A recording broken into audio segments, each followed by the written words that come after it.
Friends, welcome to enjoy science. बघा, जर तुम्ही अजून आपल्या चॅनलला सबस्क्राईब केलं नसेल तर आपल्या चॅनलला लाईक करा, शेअर करा आणि सबस्क्राईब करा. आणि सबस्क्राईब करून बेल आयकन प्रेस करा म्हणजे तुम्हाला आमच्या व्हिडिओचे नोटिफिकेशन्स मिळतील. बघा, काल आपण some basic concept of chemistry 11चं फर्स्ट चॅप्टर त्याचं इंट्रोडक्शन घेतलं. आज आपण सेकंड लेक्चर घेतोय. हे महत्त्वाचं आहे. लक्ष द्या. तुम्हाला मी काल एक टेबल समजवला होता. मॅटरचे दोन पार्ट्स असतात. तुम्हाला सांगितलं तुम्ही प्युअर सबस्टन्स आणि मिक्सचर. प्युअर सबस्टन्सचे दोन पार्ट्स असतात, elements, compounds.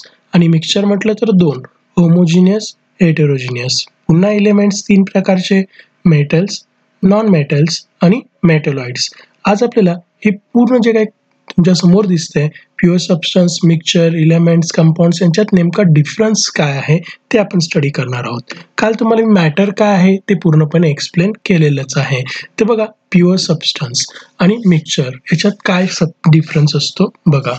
Pure substance are made up only one matter. म्हणजे प्युअर सबस्टन्स हे कशापासून बनलेले असतात तर फक्त एकाच प्रकारच्या मॅटरने, त्याच्यामध्ये दुसऱ्या प्रकारचा मॅटर इन्व्हॉल्व होत नाही. म्हणजे त्याचं कॉम्पोजिशन हे सेम असतं. बरं, हे बघा, pure substance are made up of only one matter, thus the composition is the same throughout. जसं एक्झाम्पल जर तुम्हाला मी सांगितलं तर प्युअर गोल्ड किंवा प्युअर वॉटर. तर प्युअर गोल्डमध्ये सर्व जे काही ॲटम्स इन्व्हॉल्व झालेले आहेत त्या गोल्डमध्ये ते फक्त आणि फक्त गोल्डचेच आहेत, म्हणून आपण त्याला प्युअर बोलतो. ओके. जसं आता हायड्रोजन गॅस, मग हायड्रोजन गॅसमध्ये अदर गॅसेस इन्व्हॉल्व नाही आहेत, म्हणजे तो सुद्धा काय झाला, एक प्रकारचा प्युअर सबस्टन्स. ओके. पण आपल्या आजूबाजूला असणारी हवा, एअर, ही प्युअर सबस्टन्स नाही. का प्युअर सबस्टन्स नाही? कारण की ते एक मिक्सचर आहे. कारण की आपल्या आजूबाजूला असणारा एअर जो आहे त्यामध्ये फक्त ऑक्सिजन आहे का?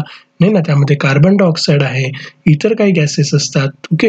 त्यामुळे हे मिक्सचर आहे. ओके. मग मिक्सचर आणि प्युअर सबस्टन्स मधला फरक समजतोय की प्युअर सबस्टन्स हा कसा असतो, एकच प्रकारच्या कॉम्पोजिशनने मेडअप झालेला असतो. पण मिक्सचर्स हे कसे असतात की त्यामध्ये several substance that are not chemically bonded, एकापेक्षा जास्त सबस्टन्स त्याच्यात इन्व्हॉल्व झालेले असतात आणि ते केमिकली बॉन्डेड नसतात. जसं मी तुम्हाला एक उदाहरण देतो. जसं आता मी एक एक्झाम्पल सांगितलं, आपल्या आजूबाजूला असणारी एअर. ओके. दुसरं एक्झाम्पल जर तुम्हाला सांगितलं ना, तुम्ही जे नेहमी आपण बघतो जसं ऑइल आणि वॉटर. आपल्याला माहिती आहे ऑइल आणि वॉटर हे दोघं एकमेकांमध्ये मिक्स होत नाही आणि आपल्याला त्यांचे दोन लेयर्स दिसतात. ओके. जर आपण ऑइल आणि वॉटर जर मिक्सचर घेतलं तर आपल्याला काय दिसतं की ऑइल जे आहे ते वरच्या लेअरवर दिसते आणि वॉटर हे खाली. का? कारण की त्याची डेन्सिटी कमी असते. ओके. त्यामुळे आपल्याला दोन स्पष्टपणे लेअर दिसतात. पण त्यांच्यात काही केमिकल बॉन्डिंग फॉर्म झाली का? नाही, ते मिक्सचर आहे. ओके. मग ते पुढे मी तुम्हाला सांगणारच आहे, होमोजिनियस आणि हेटेरोजिनियस यांच्यात कशा पद्धतीने आपण ते डिस्टिंग्विश करू शकतो. दुसरं बघा, chemical and physical properties are constant. तर प्युअर सबस्टन्स म्हटलं तर त्याच्यात केमिकल आणि फिजिकल प्रॉपर्टीज ह्या नेहमी फिक्स असतात, त्या कधीच बदलत नाही. पण mixture chemical and physical properties may vary. कशावर डिपेंड? त्याच्यामध्ये कुठल्या प्रकारचे कॉम्पोनंट्स इन्व्हॉल्व झालेत. ओके. त्याच्यावर त्याच्या chemical and physical properties depend असतात. इथे एकच प्रकारचं कॉम्पोजिशन असल्यामुळे याच्या फिजिकल आणि केमिकल प्रॉपर्टीज ह्या नेहमी फिक्स असतील, कॉन्स्टंट राहतील. का? कारण की हा प्युअर सबस्टन्स आहे. याच्यामध्ये मिक्सचर असतात आणि त्या मिक्सचर्समध्ये कुठल्या प्रकारचा कॉम्पोनंट इन्व्हॉल्व झाला त्यानुसार त्याच्या केमिकल आणि फिजिकल प्रॉपर्टीज व्हॅरी होऊ शकतात, म्हणजे बदलू शकतात. They can be categorised as gas, liquid and solid. कालच तुम्हाला सांगितलं प्युअर सबस्टन्सेस जसं एक मॅटरचाच पार्ट आहे आणि मॅटर्स म्हटलं तर सॉलिड, लिक्विड आणि गॅसेसमध्ये ते इन्व्हॉल्व होतात. They categorised as homogeneous and heterogeneous. Okay. Mixture म्हटलं तर ते दोन प्रकारचे असतात, होमोजिनियस आणि हेटेरोजिनियस. हे काय आहे ते मी तुम्हाला पुढे एक्सप्लेन करणारच. आता एक्झाम्पल बघा, प्युअर सबस्टन्स एक्झाम्पल मी तुम्हाला ऑलरेडी सांगितलं, प्युअर वॉटर, हायड्रोजन गॅस आणि गोल्ड हे कसले एक्झाम्पल आहे, प्युअर सबस्टन्स. आणि मिक्सचर म्हटलं तर सँड अँड शुगर. ओके. माती घेतली आणि साखर घेतलं, यांचं मिक्सचर केलं, त्याच्यात केमिकल बॉन्डिंग होते का? नाही. पण आपल्याला स्पष्टपणे दिसतंय की ते एक मिक्सचर आहे. तसं ऑइल आणि वॉटर सुद्धा एक प्रकारचं काय आहे, मिक्सचर आहे. ओके. आता बघा, प्युअर सबस्टन्स आणि मिक्सचर तुम्हाला समजलं, पण प्युअर सबस्टन्सचे फर्दर क्लासिफिकेशन झालं कशामध्ये, एलिमेंट्स अँड कंपाऊंड्स. मुलांना या दोघं कन्सेप्टमध्ये कन्फ्युजन असतं की एलिमेंट म्हणजे काय आणि कंपाऊंड्स म्हणजे काय. बघा एकदम सिंपल असतं मुलांनो. Elements are the simplest pure substance. Elements कसे असतात, एक सिम्पलेस्ट प्युअर सबस्टन्स असतात. जसं oxygen, hydrogen, sodium, carbon, iron, lead या प्रकारचे. तर हे सर्व काय आहेत, एलिमेंट्स आहेत. जे आपण पिरियॉडिक टेबलमध्ये बघतो ना, तर ते सर्व काय आहेत, एलिमेंट्स आहेत. आणि त्या एलिमेंटचा सर्वात लहान पार्ट जर घेतला, ज्याला आपण फर्दर डिस्टिंग्विश करू शकत नाही, तर त्या स्मॉलेस्ट लहान पार्टला आपण काय बोलत असतो, atom. The smallest particle of element that has the properties of that element is called atom. Okay, आपल्याला ही डेफिनेशन माहितीच आहे. ॲटम हा स्मॉलेस्ट पार्ट असतो एलिमेंटचा. ओके, तर एलिमेंट्स हे अनेक सेम काइंड ऑफ ॲटम्स, एक प्रकारचे ॲटम्स एकत्र येऊन तयार झालेले असतात. जसं एक्झाम्पल, समजा मी कार्बनचा एक ॲटम घेतला, असे अनेक कार्बनचे ॲटम्स तयार झाले, त्यावेळेस कार्बनचा एलिमेंट तयार होणार. ओके, आयर्न, लोखंड असेल, Fe असेल, फेरस, तर त्याचा एक ॲटम घेतला तर तो खूप लहान असेल. आणि पण असे अनेक जर एकत्र आले तेव्हा एक आयर्न हा प्युअर सबस्टन्स तयार होईल, जो एलिमेंट असेल. कंपाऊंड्स म्हणजे काय, बघा, कंपाऊंड्स आर प्युअर सबस्टन्स. हे सुद्धा प्युअर सबस्टन्सेस आहेत. That are made up of more than one element. फक्त याच्यात फरक काय आहे की याच्यामध्ये एकापेक्षा जास्त एलिमेंट इन्व्हॉल्व झालेले असतात. ते सेम असू शकतात का किंवा डिफरंटही असू शकतात. जसं H2O, याच्यात बघा हायड्रोजन इन्व्हॉल्व झाला 2 वेळेस, ऑक्सिजन इन्व्हॉल्व झाला 1 वेळेस. इथे CO2, कार्बन इन्व्हॉल्व झाला, ऑक्सिजन इन्व्हॉल्व झाला. ओके, म्हणजे मोर than one element bound together आहेत ना, म्हणून हे काय आहेत, कंपाऊंड्स आहेत. जसं एलिमेंटचा सर्वात लहान पार्टला आपण म्हटलं ॲटम, तसं कंपाऊंडचा सर्वात लहान पार्टला म्हणतात मॉलिक्यूल. मुलांना ह्यातच मुलांना कन्फ्युजन असतं की मुलांना हेच समजत नाही की एलिमेंट्स, ॲटम्स, कंपाऊंड्स आणि मॉलिक्यूल मधला डिफरन्स काय. तर मग एलिमेंटचा स्मॉलर पार्ट ॲटम असतो, कंपाऊंडचा स्मॉलर पार्ट मॉलिक्यूल असतो. राहील लक्षात. एलिमेंटचा एकच काइंड ऑफ जो काही ॲटम असेल, प्युअर सबस्टन्स असेल, तो इन्व्हॉल्व झालेला असतो. तर कंपाऊंड्समध्ये मोर दॅन वन असतील, बरोबर. जसं H2O, CO2, Cl2, O2 या प्रकारे. ओके, तर मॉलिक्यूल म्हणजे त्या कंपाऊंडचा एक smaller part. Molecule is the form when 2 or more atoms chemically combined. Okay, म्हणजे 2 किंवा 2 पेक्षा जास्त ॲटम जर एकत्र आले आणि एक केमिकली कंबाईन सबस्टन्स फॉर्म होईल, त्याला आपण काय म्हणायचं, मॉलिक्यूल. ओके, आता बघा मिक्सचरचे सुद्धा 2 प्रकार पडतात, हेटेरोजिनियस आणि होमोजिनियस. आता हेटेरोजिनियस म्हणजे काय, बघा, all components of the mixtures are visible because they do not mix together. Particles are not distributed evenly. याचा अर्थ काय, जर हेटेरोजिनियस मिक्सचर जर घेतलं तर त्याचे सर्व पार्टिकल्स आपल्याला डोळ्यानं दिसू शकतात. जसं सँड आणि वॉटर.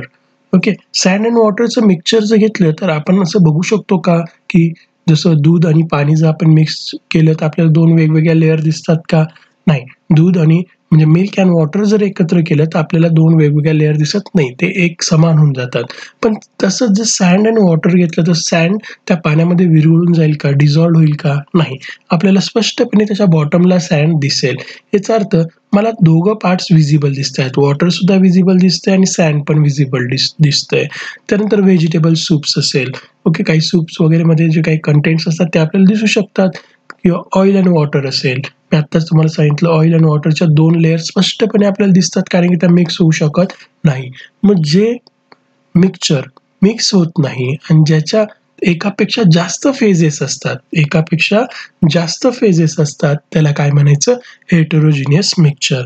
याचा अर्थ या मिक्सचरमध्ये असणारे जे कॉम्पोनंट्स आहेत ते आपल्याला डोळ्याने स्पष्टपणे दिसू शकतात आणि आपण त्यांना डिस्टिंग्विश करू शकतो की हा मिक्सचरचा एक पार्ट आहे आणि हा मिक्सचरचा दुसरा पार्ट आहे.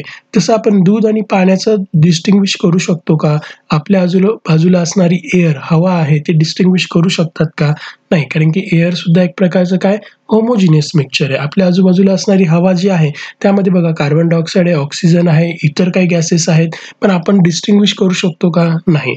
तसं दूध आणि पाणी मिक्स झाल्यावर त्यांना डिस्टिंग्विश करता येणार आहे का, नाही. त्या पद्धतीने ते आपल्याला एक समान दिसतात. ओके, तर homogeneous mixture can not distinguish from each other. बरं, होमोजिनियस एकमेकांपेक्षा डिस्टिंग्विश करू शकत नाही. ॲपियर्स ॲज वन सबस्टन्स, ते एकची होऊन जातात, म्हणजे आपल्याला असं दिसतं की ते एकच आहे, particles distributed evenly through out. जसं एअर, तुम्हाला मी सांगितलंच सॉल्ट वॉटर, म्हणजे जर तुम्ही मिठाचं पाणी घेतलं, डिझॉल्व्ह केलं, तर आपल्याला त्याच्यात सुद्धा 2 लेयर दिसत नाही.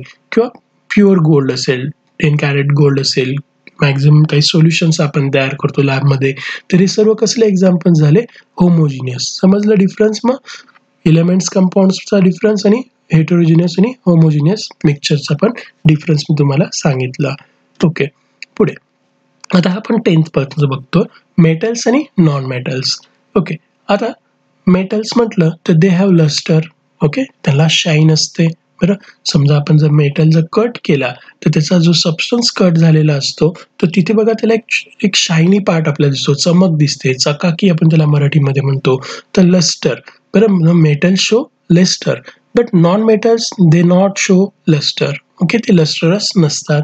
मेटल्स हे लस्टरस असतात, तर नॉन मेटल्स हे नॉन लस्टरस असतात. त्यानंतर डक्टाईल.